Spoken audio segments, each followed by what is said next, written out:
실게 좀 막 다 각기 다른 건축가가 만든 거고요.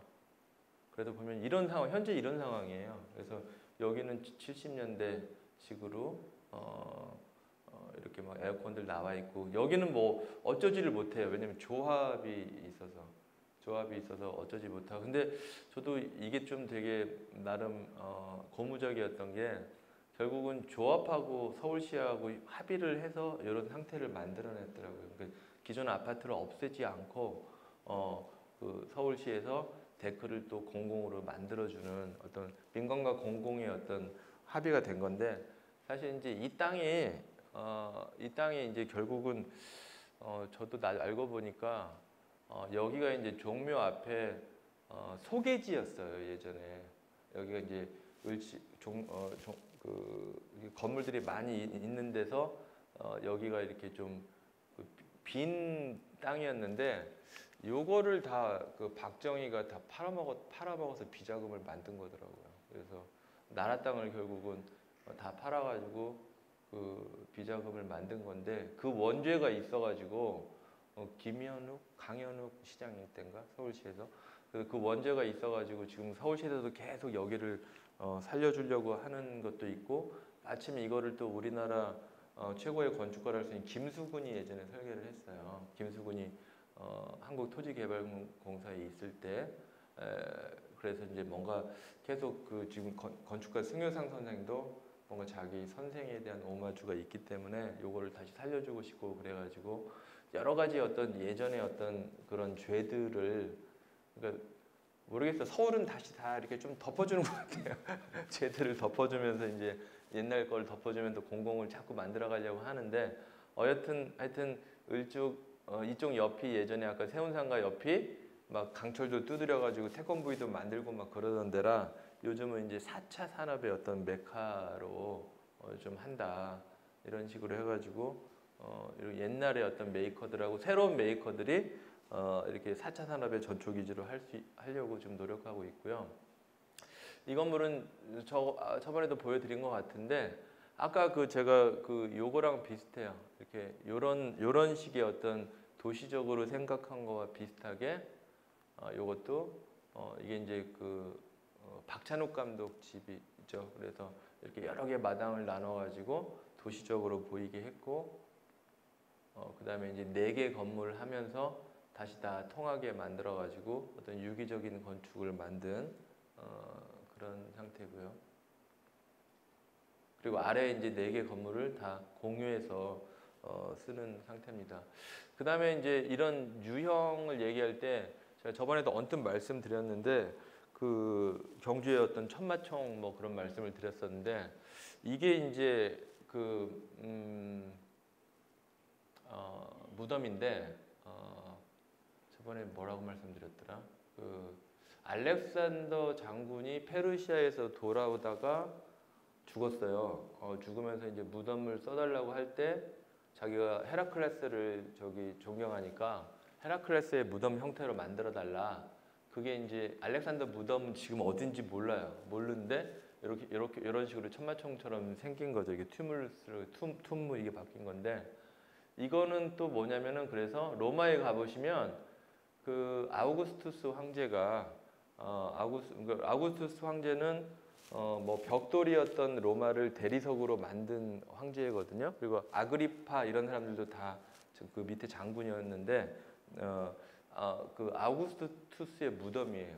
그래서 요 아우구스투스도 이렇게 자기도 알렉산더, 뭐 헤라클레스 다 존경하니까 이런 식으로 동그랗게 무덤을 만들었어요. 그래서 여기 뭐 아그리파 장군 무덤도 여기 있고, 자기 식솔들도 있고, 시저 무덤도 아마 이쪽인가 있을 거예요. 그래서 요거는 지금 현재 로마에 가보면 평화의 재단인가 그걸로 쓰이고 있어요. 그래서 가보실 수 있는 곳인데, 이렇게 지금 여기가 이제 뭐 이렇게 평화의 재단을 쓰고 있고, 그게 여기인데 타이베르강 옆에 있는 건데, 그 판테온이라고 로마에 많이 가시는데, 여기서 이렇게 한 1km, 2km 떨어져 있는데, 판테온은 이제 아우구스투스 황제 때 아그리파한테 시켜가지고 이제 아그리파가 만든 거죠. 그래서 뭔가 이런 무덤들이 결국은 이렇게 판테온 이렇게 지붕이 세워지는 형국이 된 건데, 요게 이제 판테온인데 요거는 이제 그 이렇게 아래는 무덤이 있고 뭐 옆에는 이제 무덤들 아래 무덤이 있고 옆에 이제 신전들이 있는 두 가지가 합쳐진 어떤 형국이죠. 그래서 여기 보면은 뭐 아그리파가 뭐 지었다 이런 말로 라틴어로 적어 있는데 그러니까 아우구스투스 왕이 계속 이렇게 동그란 유형을 계속 만들어 갔는데 이런 이게 이제 한 AD 2세기 때 만들어진 돔인데 이 돔을 못 만들었어요. 계속 로마에서 못 만들다가 나중에 이제 플로렌스에서 14세기 때 12세기 지난 다음에나 이렇게 만들 수 있을 정도로 좀 어려운 그때 당시의 기술로 잘 만들었다 이렇게 얘기를 하는 거고요.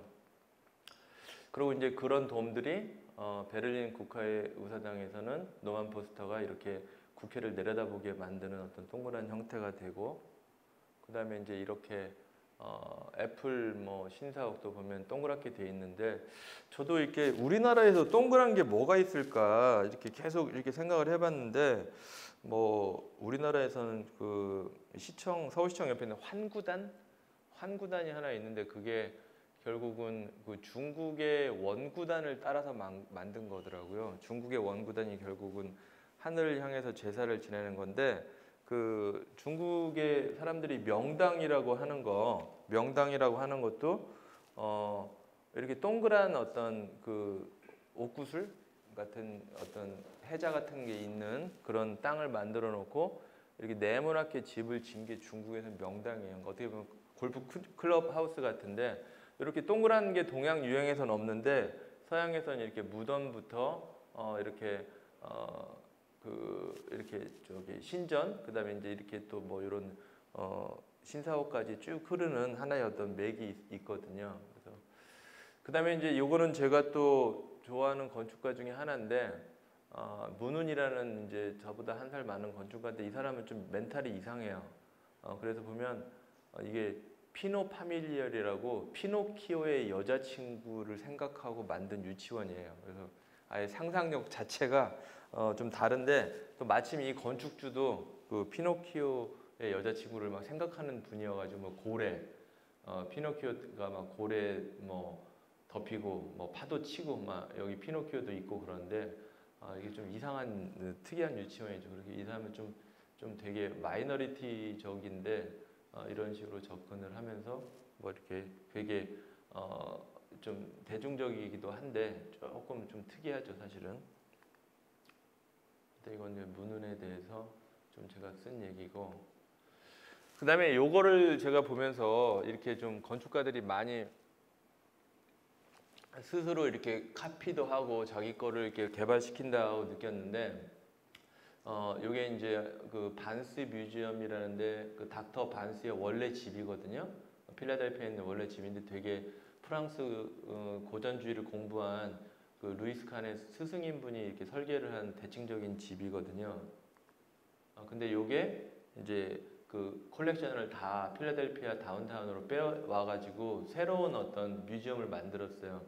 뮤지엄을 만들었는데 이런 그 건축가가 여기 가운데 공간을 생각하면서 이런 가운데 공간을 자기는 뭐 메트로폴리탄 뮤지엄에 있는 건물과 건물 사이에 어떤 아트림을 만들고 이렇게 있는 이 패트릭 코트를 자기는 카피하고 싶다. 아주 이 안에다가 그렇게 만들고 이건 밖으로 있는 리빙룸이에요.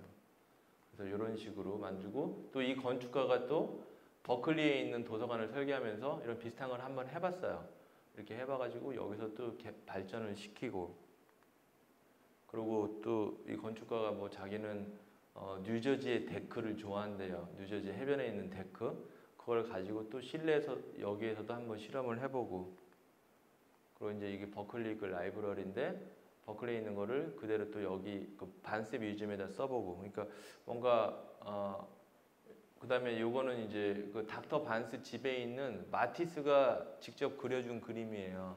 닥터 반스가 제약회사 사장이어가지고 마티스 직접 불러가지고 자기 집에다 그림을 그렸는데 그거를 그대로 그 집을 아까 그 집 내부를 이 집 내부를 그대로 가지고 왔어요. 그대로 가지고 와서 이렇게 그 전시하는 것도 똑같이